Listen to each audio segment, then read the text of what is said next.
Conexión Macarrón conta as aventuras de Rino e de Espe, que son un neno e unha nena que un día, por casualidade, cruzanse cun señor bastante raro que se presenta como expósito.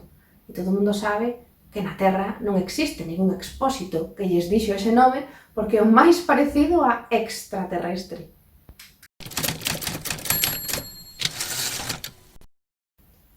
Para escribir esta historia inspireime no protagonista dunha canción de Magín Blanco que se titula Cheguei á Terra, que narra as aventuras dun extraterrestre que chega á Terra montado nun globo e empeza a maravillarse de como somos os seres humanos e todo o que hai dentro deste planeta.